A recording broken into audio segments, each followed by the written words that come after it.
Јас би сакал кратко да искористам можност да споделам и некои мои размислувања од тука.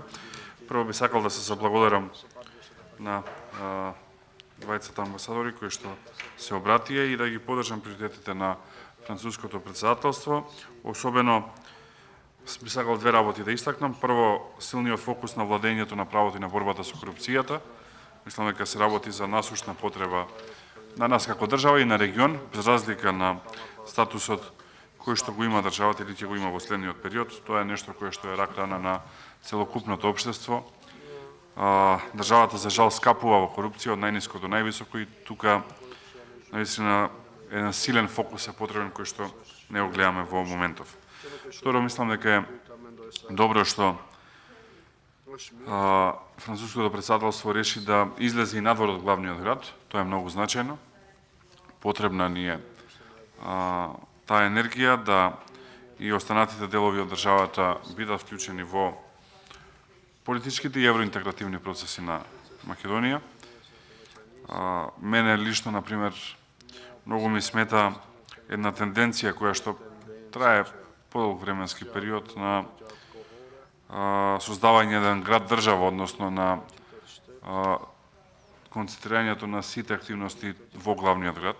Природно е да главниот град има приоритет, но ова што се случува, мислам дека ќе создаде и друг тип на проблеми. Не само инфраструктурни, туку и социјални, и економски и така натака, така што поддршка за таа иницијатива. Мислам дека две работи се клучни и ќе го обележат овој 6-месечен период и за нас како држава, но и нешто пошироко. Прво е енергетската и економска криза. Мислам дека недоволно се зборува на таа тема. За жал, нешто за што зборувавме и тука, и од оваа сала во месеците ноември и декември, но и нешто што го предупредувавме долг временски период предходно, веќе се случува.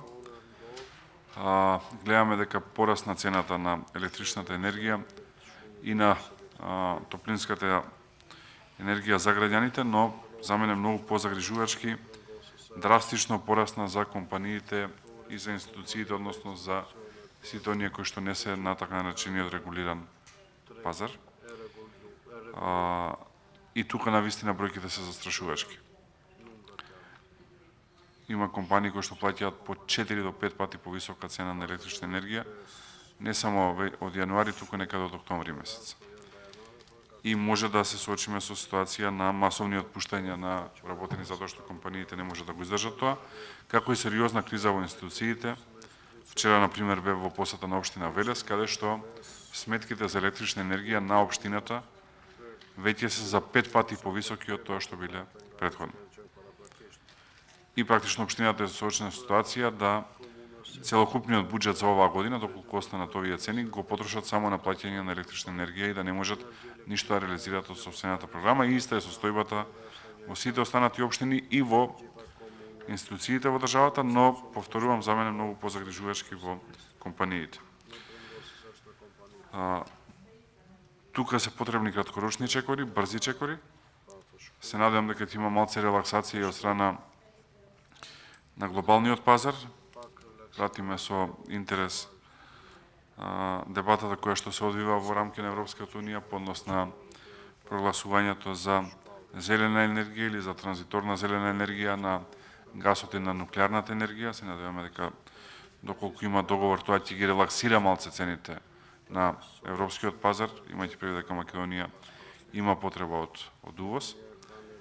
Така што ова е прашање на кое што мислам дека недоволно внимание се посветува, а кое што ќе предизвика сериозни проблеми во државата. Веќе има една тивка инфлација, поскапување на основните прехранбени производи, маслото за јадење преку 25%, лебот, брашното и останатите основни продукти се преку 10% поскапени.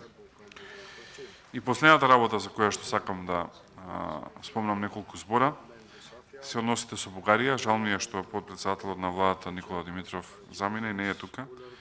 Она што го слушнавме вчера од него е во насока на нешто што и ние предупредуваме подолг временски период, во комбинација со исклучително тврдиот настап на председателот на Бугарија Румен Радев, кој што, да не забораваме, ги собра околу себе сите на политичката сцена на Бугарија, без разлика дали се на власт или во опозиција, и какви погледи имаат кон работите.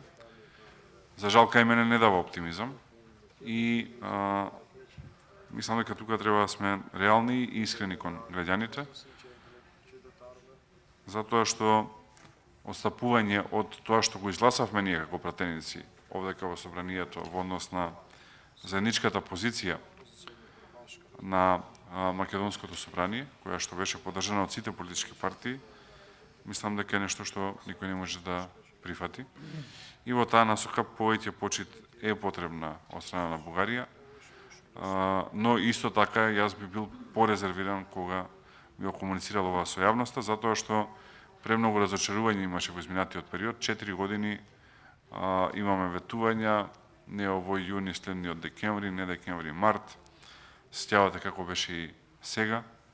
Прво се ветуваше датум во декември, па после тоа во јануари.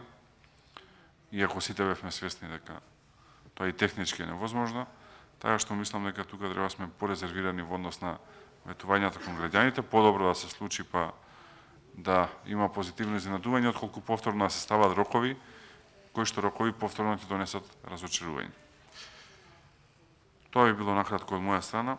Уште еднаш благодарност и се надевам ќе продолжиме и како Национален совет интензивно да работиме во следниот период, а сега би сакал да ја поканам господја Фисникја Бектеши Шакири, подпредседател на Мешовитиот парламентарен комитет, да се обрати. Повелете.